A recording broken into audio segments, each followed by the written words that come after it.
part of the idea of the game is not just that it's fictionally about playing with time. This actually does kind of dovetail into the previous question that I feel like I wish I knew how to answer better at this moment. Great.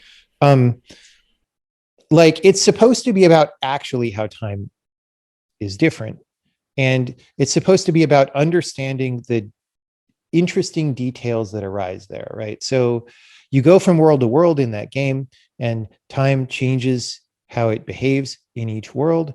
And that leads to puzzles, right? But so firstly, the puzzles that you solve in each world should have to do with the particular way that time behaves there, right?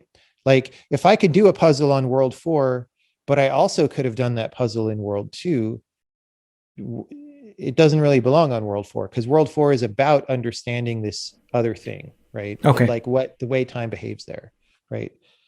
To give an example, again, to try to be more concrete, in the beginning of this game, you learn that you can just rewind like you would rewind a video. You can rewind your gameplay anytime you want, and that's unlimited.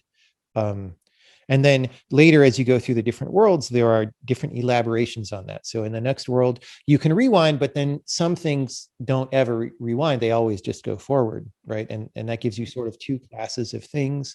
In the next world,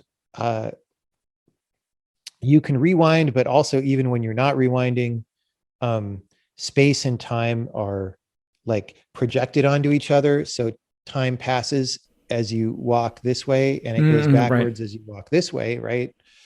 And so forth. Like there's just variations that occur as you move through the game. Now, so I said puzzles, but even the word puzzle is misleading, because the point of it isn't really to be hard, right? The point of it is to inspire an understanding of the thing, of the things that this particular world in the game is about, right? It's so if the way time behaves in world 4 is that it goes forward or backward as you walk right or left,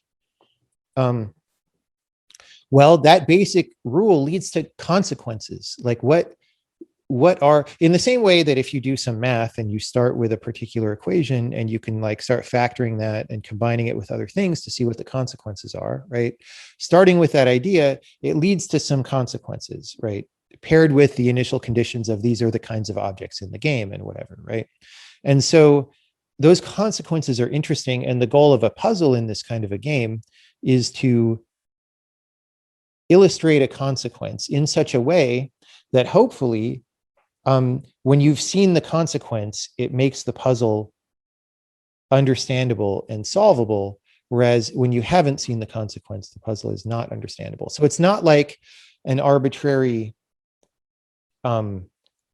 difficult to perform thing. It's like has an idea behind it, right? It serves as a pointer to point at a certain kind of idea.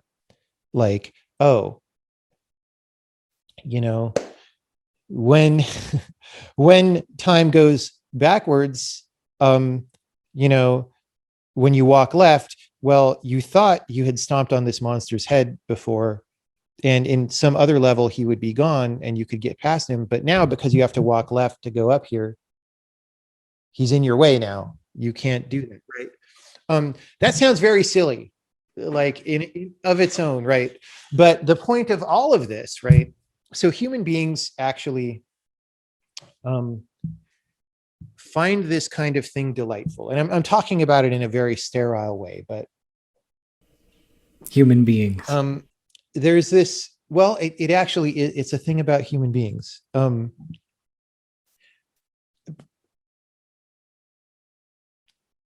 We like to come to understandings of things that we didn't understand before. And there are many reasons for that, right? And so the art, at least the one of the personal arts that I've gotten into is how do we refine this way of setting up ideas and curating them so that people have a rewarding experience having these realizations, right? So it's not just like, how do we make games with tricky puzzles and then you feel smart when you solve them, which is like what I think is the, like, through the game industry generally there's some idea that that's what a puzzle game Right. is. It's That's not the really what norm I or the do, right? refrain. Yeah. So now why is that interesting or important, right? Aside from, well, I mean, if you can make a positive time for people that legitimately uh, gives them things to think about, then that's interesting, right? But then there's a more, tying back to my desire to understand the universe originally, right? Um, what people do when they play this kind of a thing is they're trying to understand a universe, but it's like a smaller, simpler universe than the real one, right? And it's one that was made by human beings and is therefore, you know, less grand in many dimensions, but because it is embedded in our actual universe, it can reflect things from the actual universe back at the player. And that is actually very powerful. And it can do this in a way that other media can't really do or have a hard time doing, right? So in fiction, again, if you want to reflect back something about the universe,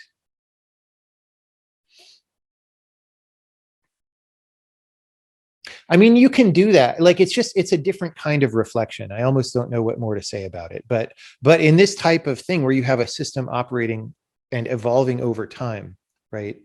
Um, like in fiction, you can illustrate something that might or could happen, and you can talk about generally how things happen, right? Like patterns, like archetypal patterns. Well, just, I don't know, like, I just finished reading a novel where, you know, by the end there was a big war and it went badly for the people who, you know, played a part in bringing it about and stuff, right? And so there's this big human theme about the way things play out over a long period of time. um, that's the kind of thing that you can talk about in fiction, right? In a video game, um, you actually have things playing out over time, actually, right? And so the way that you can reflect back aspects of our universe is, um, by actually doing the thing that the universe does as opposed to talking about it.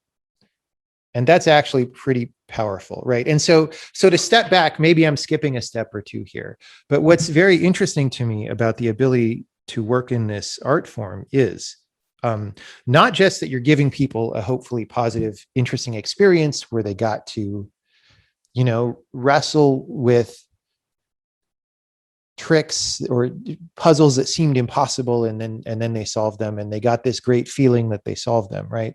It's that, a um, when people get all spiritual, there's certain kinds of things that they'll say, um, and these are things like, um, like the universe is a process of change, um, or play, like, even, ideas about divine play of form and whatever, right? And the thing is, when you show somebody a simplified universe that is doing that, and I have to emphasize, it is doing that because it borrows it from the bigger universe that we're in. Um, it can't do it by itself, or at least I don't. If I ever knew how to make that happen, that would Okay. be amazing. But you give people a feeling for that thing, right? For you let people experience a bit of divine play, um of this delight that the universe has in changing one situation into a new situation, right? um And and if you do that enough, right, or if people do that enough, they can get a feel for this thing in a different way than they could from other places. And I think that's very interesting.